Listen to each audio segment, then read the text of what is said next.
بسم الله الرحمن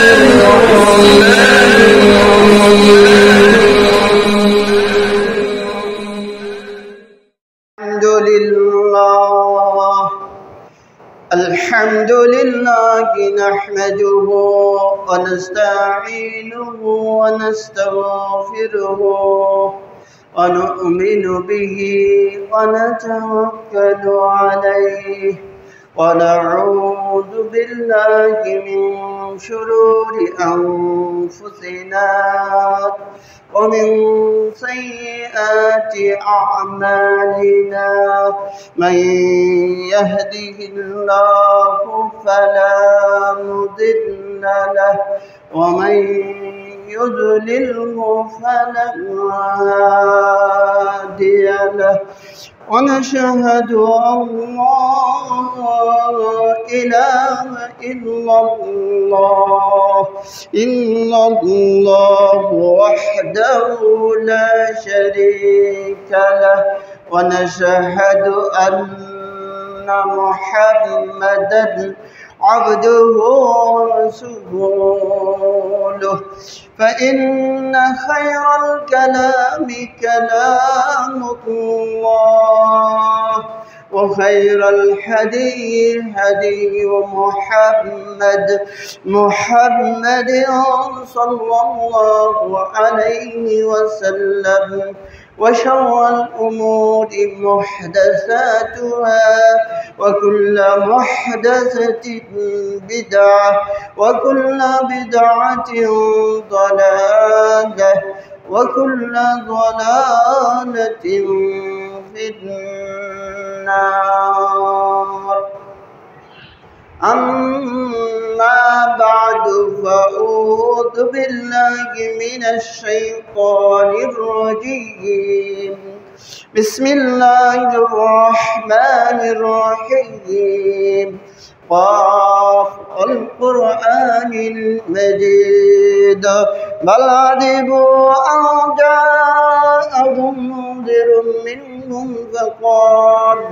فقال الكافرون هذا شيء عجيب أإذا متنا وكنا ترابا ذلك رجع بعيد قد علمنا ما تنقص الأرض منهم وعندنا كتاب حفيظ بل كذبوا بالحق لما جاءهم فهم في أمر مريج أفلم ينظروا إلى السماء فوقهم كيف بنيناها وزيناها وما لها من فروج والأرض مددناها وألقينا فيها رواسي وأنبتنا من كل زوج بهيج تبصرة وذكرى لكل عبد منيب وقال تعالى في موضع آخر أعوذ بالله من الشيطان الرجيم اليوم أكملت لكم دينكم وأتممت عليكم نعمتي ورضيت لكم الإسلام دينا قال النبي الأمين صلى الله عليه وسلم تركت فيكم أمرين لن تضلوا ما تمسكتم بهما كتاب الله وسنة نبيه الحمد لله প্রশংসা জ্ঞাপন করছি সেই মহিয়ান গরিয়ান আল্লাহ সুবহানাহু ওয়া তাআলার জন্য যে মহান রব্বুল আলামিন আমাদেরকে হায়াত দিয়েছেন, আবার মৃত্যু দিবেন। এই সময়ের মধ্যে আল্লাহ তাআলা আমাদেরকে পৃথিবীতে পাঠিয়ে কিছু আমল করার জন্য নির্দেশ প্রদান করেছেন। যে মহান রব্বুল আলামিন একদিন আমাদের পরিপূর্ণ জীবনের হিসাব নিবেন, আমলের হিসাব নিবেন, সে মহান রব্বুল আলামিনের বারগাহে শুকরিয়া জ্ঞাপন করে আমরা সকলে বলি আলহামদুলিল্লাহ। দরুদ ও সালাম বর্ষিত হোক মানবতার মুক্তির দূত বিশ্বনবী মুহাম্মদুর রাসূলুল্লাহ সাল্লাল্লাহু আলাইহি ওয়াসাল্লামের পবিত্র আত্মার প্রতি, যে মহামানবের আগমনের ফলে সারা বিশ্বের প্রায় ৪৫০০ ধর্মের মধ্যে শ্রেষ্ঠতম ধর্ম ইসলাম আমরা পেয়েছি। সে মহামানব মুহাম্মদুর রাসূলুল্লাহ সাল্লাল্লাহু আলাইহি ওয়াসাল্লামের পবিত্র আত্মার প্রতি বর্ষিত হোক অজস্র দ্বারায় দরুদ ও সালাম। সকলে বলি সাল্লাল্লাহু আলাইহি ওয়াসাল্লাম। সম্মানিত মুরব্বিয়ানে কিরাম, পর্দার আড়ালের মা ও বোনেরা, সামনে উপবিষ্ট কচি ও কাছারা, আমি আজকের জুমায় সূরাতুল মায়েদা থেকে একটি আয়াতে কারিমা পেশ করেছি এবং বিশ্বনবী মুহাম্মদুর রাসূলুল্লাহ সাল্লাল্লাহু আলাইহি ওয়াসাল্লামের অসংখ্য অমীয় বাণী রয়েছে, তার মধ্য থেকে একটি গুরুত্বপূর্ণ বাণী পেশ করেছি। ইনশাআল্লাহুল মুস্তাআন, আল্লাহ তৌফিক এনায়েত করলে আমি আমার পূর্বের বিষয় হজ্জাতুল বিদায় হজ্জের ভাষণে বিশ্বনবী সাল্লাল্লাহু আলাইহি ওয়াসাল্লাম উম্মতে মুহাম্মাদিয়ার জন্য যে অমীয় বাণী রেখে গিয়েছেন, সেই গুরুত্বপূর্ণ ভাষণের গুরুত্বপূর্ণ কিছু দিক আপনাদের সম্মুখে পেশ করার চেষ্টা করব। ওমা তৌফিকি ইল্লা বিল্লাহ, আলাইহি তাওয়াক্কালতু ওয়া ইলাইহি উনীব। সম্মানিত হাজিরিন, এ খুতবার মধ্যে বিশ্বনবীর সাল্লাল্লাহু আলাইহি ওয়াসাল্লামের তথ্যবহুল অত্যন্ত গুরুত্বপূর্ণ কিছু বাণী উম্মতে মুহাম্মাদিয়ার জন্য রেখে গিয়েছেন, যে বাণীগুলো কিয়ামত পর্যন্ত উম্মতে মুহাম্মাদিয়ার পথ চলার নির্দেশিকা হিসাবে একদম সলিড, শুদ্ধ এবং বিশুদ্ধভাবে বর্ণিত রয়েছে। একজন মানুষ যদি এই বিদায় হজ্জের ভাষণকে যথাযথভাবে উপলব্ধি করে নিজের জীবনে বাস্তবায়ন করতে পারে, তাহলেই ওই মানুষটি এহ জগতে যেমন সফল কাম হবে, আখিরাতেও মুক্তি লাভ করবে, জান্নাত তার জন্যে বরাদ্দ হবে ইনশাআল্লাহ। আমি গত জুমাতে বিশ্বনবীর রেখে যাওয়া ভাষণে বলেছিলাম, নারীদের প্রতি বিশ্বনবীর রেখে যাওয়া ভাষণে তিনি বলেছিলেন, তোমাদের যেমন নারীদের প্রতি অধিকার আছে, তেমনি নারীদেরও তোমাদের প্রতি অধিকার আছে। একের অধিকার অপরের অধিকার যথাযথভাবে তোমরা পালন করবে। দিনই ভাই ও বোন, মনে রাখবেন, আল্লাহ তাআলার নবী বিদায় হজ্জের ভাষণে অধীনস্থ চাকর চাকরানী, দাস দাসী এবং আপনার অধীনে যারা আছেন তাদের প্রতি বিশ্বনবী সাল্লাল্লাহু আলাইহি ওয়াসাল্লাম বলছেন, তোমরা তাদের প্রতি সদয় আচরণ করবে, ভালো ব্যবহার করবে। তুমি যা খাবে তাকেও তা খেতে দিবে, তুমি যা পড়বে তাকেও তা পড়তে দিবে। মনে রেখো, তারা তোমাদের মতোই একজন মানুষ, সুতরাং তাদের উপরে কোনো ধরনের জুলুম করবে না, অত্যাচার করবে না। আল্লাহ তাআলা হাদিসে কুদসিতে বলেন, হারামতু যুলমা আলা নাফসি, আমি আল্লাহ সুবহানাহু ওয়া তাআলা হারামতু যুলমা আলা নাফসি, আমি আমার নফসের উপরে হারাম করে দিয়েছি, কারো প্রতি আমি জুলুম করব না, অত্যাচার করব না। ফালা তুজালিমু, সাবধান সাবধান, তোমরা দুনিয়াবাসীর কারোর উপরে বিন্দু পরিমাণ জুলুম করো না, অত্যাচার করো না। এ কথাগুলো বিশ্বনবী সাল্লাল্লাহু আলাইহি ওয়াসাল্লাম বিদায় হজ্জের ভাষণে আমাদের লক্ষ্যে, উম্মতে মুহাম্মাদিয়ার লক্ষ্যে রেখে গিয়েছেন। এরপরে বিশ্বনবী সাল্লাল্লাহু আলাইহি ওয়াসাল্লাম উম্মতে মুহাম্মাদিয়াকে লক্ষ্য করে বললেন, ও আমার উম্মত, শুনে রেখো, তোমাদের মাঝে আমি দুটি জিনিস রেখে যাচ্ছি। সেই দুটি জিনিসকে যদি তোমরা আঁকড়ে ধরতে পারো, তাকে যদি মজবুত করে ধারণ করো, তোমরা কখনোই পথভ্রষ্ট হবে না।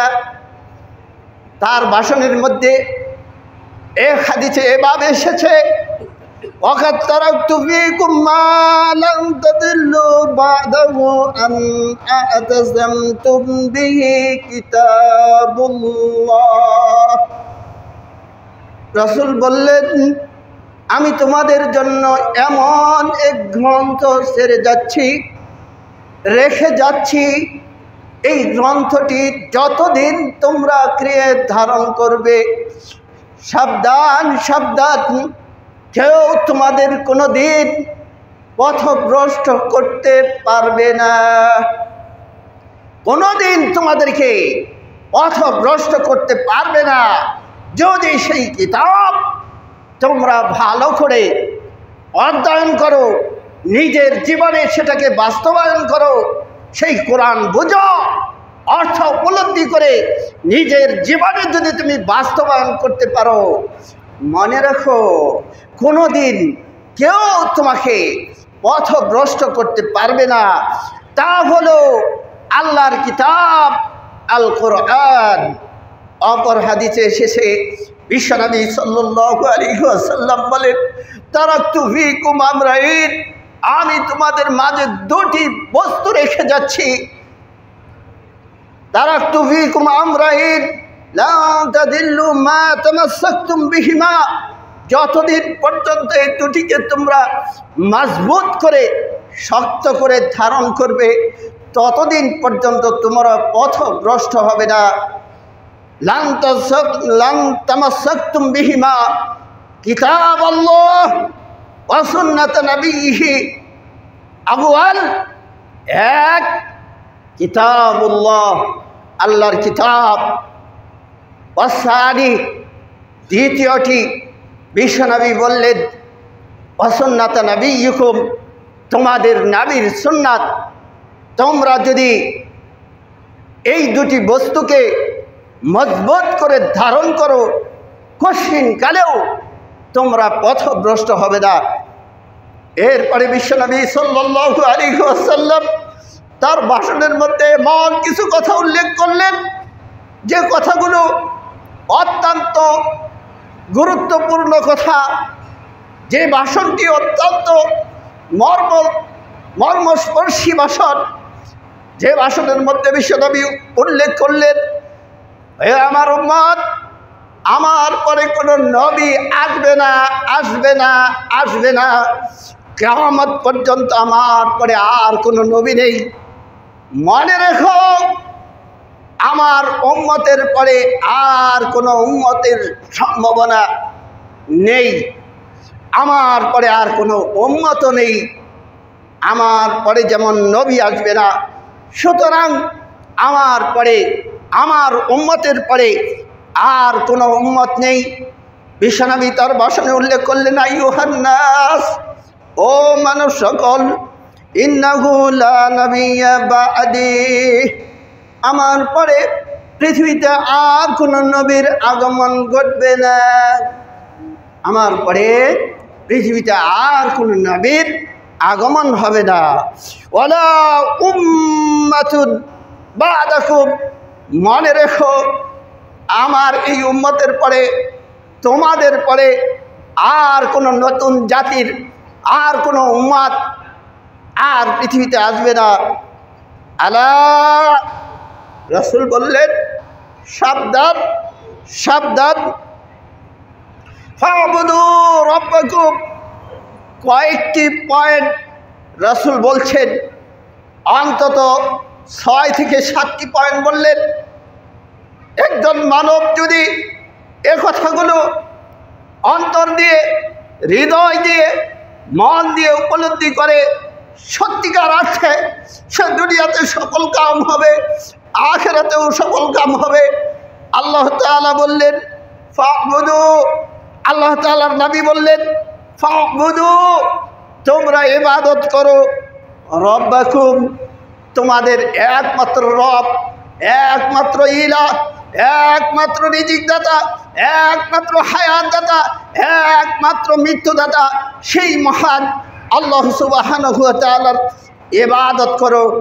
1 নাম্বার, বিশ্বনবী সাল্লাল্লাহু আলাইহি ওয়াসাল্লাম সমস্ত দেব দেবী, পীর মুরিদ, সমস্ত গাছ গাছরা, চন্দ্র সূর্য অগ্নি সহ যাবতীয় উপাস্য, যত রকমের উপাস্য আছে সকল উপাস্যের সব বরবাদ করে দিয়ে বিশ্বনবী সাল্লাল্লাহু আলাইহি ওয়াসাল্লাম একমাত্র তাওহীদ, এক আল্লাহ সুবহানাহু ওয়া তাআলার ইবাদত করার জন্য বিশ্বনবী সাল্লাল্লাহু আলাইহি ওয়াসাল্লাম উম্মতে মুহাম্মাদিয়াকে এভাবে নির্দেশ প্রদান করে বললেন ফা'বুদুল্লাহ ফা'বুদু রাব্বাকুম, তোমরা তোমাদের রব মহান আল্লাহ তাআলার ইবাদত করবে। আর কোনো মূর্তির ইবাদত, আর কোনো দেবতার ইবাদত, আর কোনো ওলি আউলিয়ার ইবাদত এই পৃথিবীর বুকে আর কোনো দিন চলবে না, চলবে না। বিশ্বনবী সাল্লাল্লাহু আলাইহি ওয়াসাল্লাম এভাবেই বললেন।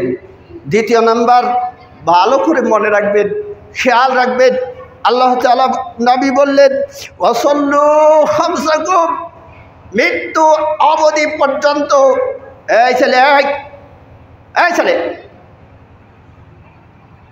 3টাকে 3 জায়গায় বসে দেন।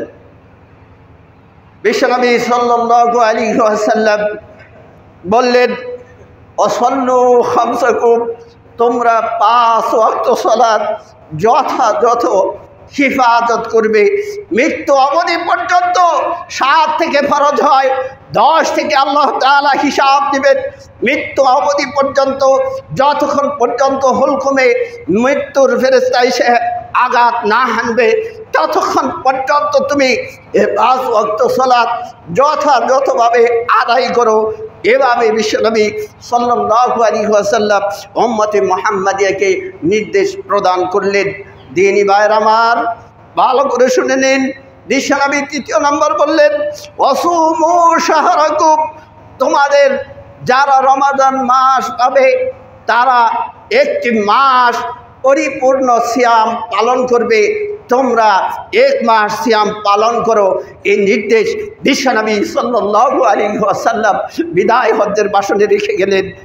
এরপরে 4 নম্বর বিষয়টি বিশ্বনবী বললেন ওয়াদ্দু যাকাত আমওয়ালিকুম, ও মুসলিম মিল্লাতের মানুষেরা, তোমাদের উপরে যদি যাকাত ফরজ হয় তোমরা তোমাদের মালের যাকাত দিবে তিবাতান বিহা, সন্তুষ্ট চিত্তে, কোনো ধরনের মন খারাপ করে নয়, কোনো ধরনের বেজার হয়ে নয়, কোনো রকমের অসন্তুষ্টি প্রদান করে তুমি যাকাত দিও না, বরং তোমার মালের পবিত্রতার জন্য তুমি স্বেচ্ছায় গরিবের অংশ আল্লাহ তাআলা তোমার মালের ভিতরে দিয়ে দিয়েছেন, সেই মালের যথাযথ তুমি যাকাত প্রদান করো। এ কথাগুলো বিশ্বনবী সাল্লাল্লাহু আলাইহি ওয়াসাল্লাম বলে গেলেন। দিনী ভাইয়ের আমার, খুতবার মধ্যে এই কথাটুকু বলতেই হয়, ফল এবং ফসলের যাকাত এখন সময় হয়েছে আপনাদেরকে এ যাকাত হিসাব করে বের করতে হবে। মনে রাখবেন, ধান কেটেছেন, গোলায় উঠিয়েছেন, এই ধান ততক্ষণ পর্যন্ত আপনার জন্য পবিত্র হবে না। এ দান আপনার জন্য ততক্ষণ পর্যন্ত তহের নয়, মাকবুল নয়, যতক্ষণ পর্যন্ত আপনার হিসাব করে যাকাত দেননি। হিসাব, যদি বৃষ্টির পানি দ্বারা আপনি ফসল ফলিয়ে থাকেন তাহলে সেখানে আপনাকে 10 ভাগের 1 ভাগ যাকাত দিতে হবে। আর যদি আপনি মেশিনের সাহায্যে বা কোনো কিছুর মাধ্যমে আপনি সিঞ্চন করে থাকেন, বিশ্বনবীর জামানায় ওট এবং আরও কিছু বাহনের মাধ্যমে সিঞ্চন দেওয়া হতো। বিশ্বনবী সাল্লাল্লাহু আলাইহি ওয়াসাল্লাম বলছেন তার মধ্যে 20 ভাগের 1 ভাগ যাকাত বের করতে হবে। হিসাব করে যার যে কয় মন দান হয়, যদি আপনি 20 মন দান পেয়ে থাকেন তাহলে আপনি 20 মনে 1 মন হিসাব করে আপনি বের করে দিয়ে দিবেন। এর নাম হলো ওসর। এই ওসর আপনাকে বের করতে হবে। বিশ্বনবী বিদায় হজ্জের ভাষণে বেদনা আতুর কণ্ঠে এ কথাগুলো বললেন, আদ্দু যাকাত আমওয়ালিকুম তিবাতান বিহা আনফুসুকুম, সাবধান তোমাদের নফসে কোনো রকমের সংকীর্ণতা যেন না আসে। এই মাল বের করতে গিয়ে তোমার শয়তান ধোঁকা দিতে পারে, এমন হয়ে যেতে পারে শয়তান বলবে যে দান সাদাকা তুমি করছো, যে ওসর তুমি বের করছো, এর কারণে তুমি ফকির হয়ে যাবে, তুমি দরিদ্র হয়ে যাবে। এ কথা তোমার মনে দানা বাঁধতে পারে। তুমি এই শয়তানকে বিতাড়িত করে তোমার মালকে তুমি পবিত্র করে নাও।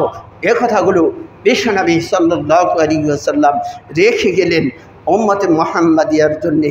আসুন দিনী ভাই, এরপরে বিশ্বনবী সাল্লাল্লাহু আলাইহি ওয়াসাল্লাম ৫ম নম্বরে আরেকটি কথা বললেন, ওয়াতাহাজ্জুদ বাইতি রব্বিকুম, ও মানব সকল, তোমাদের কারো উপরে যদি হজ ফরজ হয় তাহলে বাইতি রব্বিকুম, তোমাদের রবের সেই গৃহ পর্যন্ত পৌঁছার সামর্থ্য যদি হয় তাহলে তোমরা জীবনে একবার হলেও সেই গৃহে তোমরা তার ইবাদতের লক্ষ্যে সেখানে গিয়ে হাজির হবে। আল্লাহর কাছে সাক্ষ্য দিয়ে বলবে, লাব্বাইক আল্লাহুম্মা লাব্বাইক, ও আল্লাহ আমি তোমার গোলাম, আমি তোমার বান্দা, তোমার গৃহের ইবাদত, তোমার ইবাদতের জন্য তোমার গৃহে এসে আমি হাজির হয়ে গেছি। আল্লাহ তুমি আমার পক্ষ থেকে আমার হজকে কবুল করে নাও, মঞ্জুর করে নাও। এ কথাগুলো আপনি গিয়ে বলবেন। এ নির্দেশ বিশ্বনবী সাল্লাল্লাহু আলাইহি ওয়াসাল্লাম প্রদান করলেন। ও দিনী ভাই, ও দিনী বোন, আপনাদের উদ্দেশ্যে বিশ্বনবী সাল্লাল্লাহু আলাইহি ওয়াসাল্লাম 6 নম্বরে যে কথাটি রাখলেন সে কথাটি হলো এই, উলাতি উমারাকুম, সাবধান সাবধান, মনে রেখো তোমাদের মাঝে যারা বর্তমান নেতৃস্থানীয় ব্যক্তি রয়েছেন সেই ব্যক্তিরা যতক্ষণ পর্যন্ত কিতাব এবং সুন্নাহ অনুসরণ করে তোমাদেরকে পরিচালিত করে ততক্ষণ পর্যন্ত তোমরা তাদের আনুগত্যের মধ্যে থাকবে, আনুগত্য করবে। তার আনুগত্য থেকে তোমরা সরে যেও না, বিচ্ছিন্ন হয়েও না। কোনো মুসলিম যদি, কোনো ইমাম, কোনো খতিব, কোনো সমাজের নেতা যদি কোরআন এবং সুন্নাহ অনুযায়ী মানুষকে হেদায়েতের পথে আহ্বান করে, যতক্ষণ পর্যন্ত সে সঠিক সুন্নাহর উপরে বিদ্যমান আছে ততক্ষণ পর্যন্ত তার নেতৃত্বকে তোমরা সদয় মনে গ্রহণ করে নিবে, কখনোই তার থেকে বিচ্ছিন্নতাবাদী হবে না, বিচ্ছিন্নতাবাদী হয়ে নিজেকে একাকী করে নেবে না। এ কথাগুলো বিশ্বনবী সাল্লাল্লাহু আলাইহি ওয়াসাল্লাম বলে গেলেন। এরপরে বিশ্বনবী সাল্লাল্লাহু আলাইহি ওয়াসাল্লাম উম্মতে মুহাম্মাদিয়াকে একটি শান্তির বার্তা দিলেন। সেই শান্তির বার্তাটি হলো, তাদখুলু জান্নাতা রাব্বিকুম, যদি তোমরা এই কাজগুলো যথাযথভাবে করতে পারো, মনে রেখো, তাদখুলু, তোমরা প্রবেশ করবে জান্নাত রাব্বিকুম, তোমাদের রবের প্রতিশ্রুতি দেওয়া জান্নাত, যেই জান্নাতের প্রতিশ্রুতি আল্লাহ তাআলা তোমাদেরকে দিয়েছেন সেই জান্নাতে তোমরা প্রবেশ করবে। এ কথাগুলো বিশ্বনবী সাল্লাল্লাহু আলাইহি ওয়াসাল্লাম বললেন। এরপরে ভাষণে বিশ্বনবী সাল্লাল্লাহু আলাইহি ওয়াসাল্লাম বলেছিলাম 1,40,000 মতান্তরে 1,40,000 সাহাবীদেরকে উদ্দেশ্য করে বিশ্বনবী সাল্লাল্লাহু আলাইহি ওয়াসাল্লাম এমন একটি কথা বললেন, যে কথাটি বিশ্বমানের নেতার জন্যই সমুচিত। পৃথিবীতে অনেক নেতা এসেছেন, যেই নেতারা নিজের সম্পর্কে কোনোদিন এমন বক্তব্য দেওয়ার সাহস রাখেনি, কঠিনকালেও রাখবে না, কিয়ামত পর্যন্ত যা সম্ভব হবে না। সেই কথাগুলো বিশ্বনবী সাল্লাল্লাহু আলাইহি ওয়াসাল্লাম নিজের সম্পর্কে বললেন। মনোযোগ দিয়ে শুনতে হবে আমার। আল্লাহর নবী কি বললেন? আল্লাহর নবী বললেন, ওয়া আনতুম তাসালুনা আন্নী, মনে রেখো অচিরেই কিয়ামতের ময়দানে তোমাদেরকে আমার সম্পর্কে জিজ্ঞাসা করা হবে। আমি বিশ্বনবী, আমার সম্পর্কে তোমাদের সাক্ষী নেওয়া হবে, তোমাদেরকে জিজ্ঞাসা করা হবে, তোমাদেরকে বলতে হবে ফামা আনতুম কাইলুন। ও বিশ্বের মানব মণ্ডলী, আজকের এই আরাফার ময়দানে আমি তোমাদের কাছে জানতে চাই, বলো আমার সম্পর্কে তোমাদের ধারণা কি? আজকেই বলতে হবে এই লক্ষ জনতার সম্মুখে আমার সম্পর্কে তোমরা কোনো ধরনের যদি মন্দ ধারণা থেকে থাকে তাহলে এখানেই বলো। আর যদি আমি সঠিকভাবে আমার দায়িত্ব পালন করি তাহলেও তোমরা বলো। বিশ্বনবী সাল্লাল্লাহু আলাইহি ওয়াসাল্লামের এই লক্ষাধিক সাহাবী সমস্বরে এক ব্যক্তিকে ঘোষণা করে বললেন, ইয়া নবী আল্লাহি, ইয়া রাসূলুল্লাহি, আপনি আপনার দায়িত্ব যথাযথভাবেই পালন করেছেন। আমরা আপনার দায়িত্ববোধের ব্যাপারে কোনো ধরনের গাফলতি দেখিনি। আমরা আপনার দ্বারা উপকৃত হয়েছি।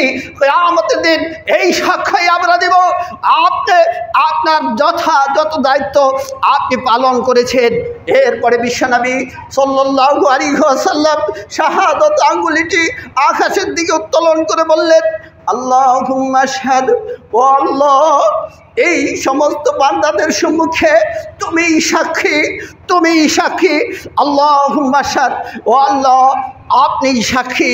আল্লাহুম্মা আশহাদ, আপনি সাক্ষী, আমি আমার দায়িত্ব যথাযথভাবে পালন করেছি। এরপরে বিশ্বনবী সাল্লাল্লাহু আলাইহি ওয়াসাল্লাম এই কথাগুলো বললেন। বলার পরে আবার জনতাকে লক্ষ্য করে বললেন, তোমরা অতি সত্বর তোমাদের রবের নিকটে ফিরে যাবে। মনে রেখো, কেউ পৃথিবীতে থাকতে পারবে না, পারবে না, পারবে না। অবশ্যই তোমাদেরকে তোমাদের রবের কাছে প্রত্যাবর্তন করতে হবে। এ মর্মে বিশ্বনবী বললেন, ওয়াসাতালকুনা রাব্বাকুম, অচিরেই তোমরা তোমাদের রবের সম্মুখে মিলিত হবে, রবের সাথে সাক্ষাৎ করবে। ফায়াসআলাকুম আন আমালিকুম, মনে রেখো ও উম্মতে মুহাম্মাদিয়া, তোমাদের প্রত্যেকটি আমলের জবাবদিহি আল্লাহর কাছে করতে হবে। যা করব সমস্ত কাজের হিসাব আপনাকে আমাকে দিতে হবে। আলা ফালা তারজিউ বাদি যালালান। এরপরে বিশ্বনবী বললেন, আমি যে কিতাবুল্লাহর উপরে, আমি যে সুন্নাহর উপরে তোমাদেরকে রেখে গেলাম, সাবধান সাবধান, তোমরা কখনোই এর ছেড়ে চলে যেও না। ফালা তারজিউ, ফিরে যেও না তোমাদের বাপদাদার ধর্মে, বাদি, আমার পরে, দলালান, পথভ্রষ্ট হয়ে তোমরা প্রত্যাবর্তন করো না, ফিরে যেও না। এভাবেই রাসূলুল্লাহ সাল্লাল্লাহু আলাইহি ওয়াসাল্লাম বললেন। এরপরে রাসূল বললেন, ইয়াদরিবু বাদুকুম রিকাবা বাদিন, এমন কোনো কাজ সম্পাদন করো না যাতে করে তোমরা তোমাদের নিজেদের গ্রীবাকে কর্তন করো। এ কাজ তোমরা কখনো করো না, এমন কাজ করে ফেলো না যার কারণে তোমাদের গর্দান চলে যায়। সে কাজ করো না, কিয়ামতের দিন গর্দান চলে যাবে, এমন কাজ কখনো করো না, সাবধান। এরপরে বিশ্বনবী বললেন, আলা হাল বাল্লাগতু, ও আমার সাহাবীরা, আমি কি আমার দায়িত্ব যথাযথভাবে পালন করতে পেরেছি? তখন লোকেরা বলল, অবশ্যই অবশ্যই আপনি আপনার দায়িত্ব যথাযথভাবেই পালন করেছেন। এবার বিশ্বনবী সাহাবীগণকে উদ্দেশ্য করে তিনি বললেন হ্যাঁ। অতঃপর নবী করিম সাল্লাল্লাহু আলাইহি সাল্লাম বললেন আল্লাহুম্মা শাহাদ, ও আল্লাহ তুমি সাক্ষী থেকো, ফালইউবাল্লিগিশ শাহিদুল গায়বা, অনেক অনুপস্থিত ব্যক্তি আছে তাদের কাছে তোমরা গিয়ে আমার এই বাণীগুলো পৌঁছিয়ে দিবে। তোমরা মনে রেখো ফারুক বা মুবাল্লিগিন, অনেক অনুপস্থিত ব্যক্তি আছে যাদেরকে গিয়ে তোমরা আমার এই কথাগুলো বলবে। মিন সামিন, আমার সম্মুখে থেকে যারা এই বাণীগুলো শুনছে তাদের চেয়েও তারা বেশি ভালোভাবে এটাকে স্মরণ রাখবে, আমার এই কথাগুলো তাদের কাছে পৌঁছিয়ে দিবে। যিনি ভাই খুতবার শেষ পর্যায়ে শেষে এসে আমি শুধু খালি বলছি, এই বর্ণনায় বিশ্বনবী এ ভাষণে বললেন, একথাও বললেন আলা লা ইউজনি জানিন ইল্লা আলা নাফসিহি, ও মানুষেরা মনে রেখো নিজের পাপ নিজেকেই বহন করতে হবে। কিয়ামতের দিন একের পাপ অন্যের উপরে চাপিয়ে দেওয়া যাবে না, যাবে না, কঠিনকালেও যাবে না। এরপরে বিশ্বনবী বললেন আলা লা ইয়াজনি জানিন আলা ওয়ালাদিহি, কোনো সন্তানের পাপ তার বাবার গাড়ি চাপিয়ে দেওয়া হবে না, এবং কোনো বাবার পাপ কোনো সন্তান কিয়ামতের দিন বহন করবে না। ওয়ালা মাউলুদিন আলা ওয়ালিদিহি, কোনো সন্তান তার অন্যায়ের ফল তার বাবার কাঁধে চাপিয়ে দিতে পারবে না। এটি দুনিয়াতেও সম্ভব নয়, আখিরাতেও সম্ভব নয়। মনে রেখো কেউ কারোর পাপের বোঝা বহন করবে না। এরপরে বিশ্বনবী বললেন ইন্না শাইতান, মনে রেখো আজকের এই মুহূর্তে, আজকের এই দিন সবচেয়ে বড় কথা হলো শয়তান কাদিয়াইসা, নিরাশ হয়ে গিয়েছে। আন আইয়ুবাদা ফি বালাদিকুম হাযা আবাদা, আজকের এই দিন থেকে শয়তানের ইবাদত এই দেশে আর হবে না, আর হবে না কিয়ামত পর্যন্ত। আল্লাহর হেরেমের ভিতরে আর শয়তানের পূজা হবে না, পূজা হবে না। ওয়ালাকিন সাতাকুনু লাহু তাআতুন, তবে মনে রেখো তোমাদের মাঝে এমন কতিপয় লোকজন থাকবে তারা এমন কিছু ছোট্ট অপরাধ করবে, ছোটোখাটো অপরাধ করবে, পাপ করবে। ফিমা তাহতাকিরুনা মিন আমালিকুম, তোমাদের আমলটা তোমরা বুঝতেই পারবে না এটি শয়তানের আমল, এটি শয়তানের কাজ। এই কাজটি যে আমাকে দিয়ে শয়তান করিয়ে দিচ্ছে, এই কাজগুলো তুমি আমি বুঝতেই পারবো না, এই কাজগুলো শয়তান গোপনে করিয়ে নিবে, আর এই কাজ থেকে তোমরা বিরত থাকবে। ফাসায়ারদাবিহি, আর যে এই কাজগুলো সম্পাদন করবে, ক্ষুদ্র ক্ষুদ্র কাজ করাবে, আর এই কাজটি সে ভালো মনে করে করবে, অথচ আমার কোরআনে নেই, আমার হাদিসে নেই, আল্লাহর দেওয়া বিধানে নেই, সেখানেই তারা এই ক্ষুদ্র ক্ষুদ্র কাজগুলো করে ফেলবে, যার কারণে শয়তান এ নিয়েই তৃপ্ত থাকবে যে আমারও কিছু অনুসারী আছে। যিনি ভাই আসুন আল্লাহ তাআলার দেওয়া এই বিধানগুলো যেন আমরা যথাযথভাবে পালন করতে পারি। শেষ আরেকটি কথা বলেই শেষ করছি। আয়াত করেছিলাম বিশ্বনবী বিদায় হজ্জের ভাষণে সূরা মায়েদার 3 নম্বর আয়াতটি সর্বশেষ যখন তিনি ভাষণ শেষ করলেন, সাথে সাথে আল্লাহ আয়াত নাজিল করে দিয়ে বললেন আল ইয়াউমা আকমালতু লাকুম দীনাকুম ওয়া আতমামতু আলাইকুম নি'মাতি, আল ইয়াউমা, আজকের এই দিন, আকমালতু লাকুম, আমি তোমাদের জন্য পূর্ণ করে দিলাম, দীনাকুম, তোমাদের ধর্মকে, ওয়া আতমামতু আলাইকুম নি'মাতি, আমার যাবতীয় নিয়ামত তোমাদের উপরে পূর্ণ করে দিলাম, ওয়া রাদিতু লাকুমুল ইসলাম দীনা, আর ইসলামকে তোমাদের দিন হিসাবে মনোনীত করে দিয়ে আমি আল্লাহ সন্তুষ্ট থাকলাম। এভাবে বিশ্বনবী সাল্লাল্লাহু আলাইহি ওয়াসাল্লাম তার বিদায় হজ্জের ভাষণ পরিসমাপ্তি ঘটালেন। আসুন দিনী ভাই, এই বিদায় হজ্জের ভাষণ থেকে আমরা শিক্ষা গ্রহণ করে আমাদের জীবনকে চলার পাথেয় হিসাবে আমরা আমাদের দিনকে, পরিপূর্ণ দিনকে যেন আমরা এক বিন্দু না কমাই, এক বিন্দু না বাড়াই, যা আছে তার উপরে আমল করে আমাদের জীবনকে, আমরা ইহকালীন জীবনকে পার করে যেতে পারি। আল্লাহ তাআলা আমাদের সকলকে তৌফিক দান করুন। বারাকাল্লাহু লানা ওয়া লাকুম ফিল কুরআনিল আযীম ওয়া নাফা'না ওয়া ইয়্যাকুম বিল আয়াতি ওয়া যিকরিল হাকীম।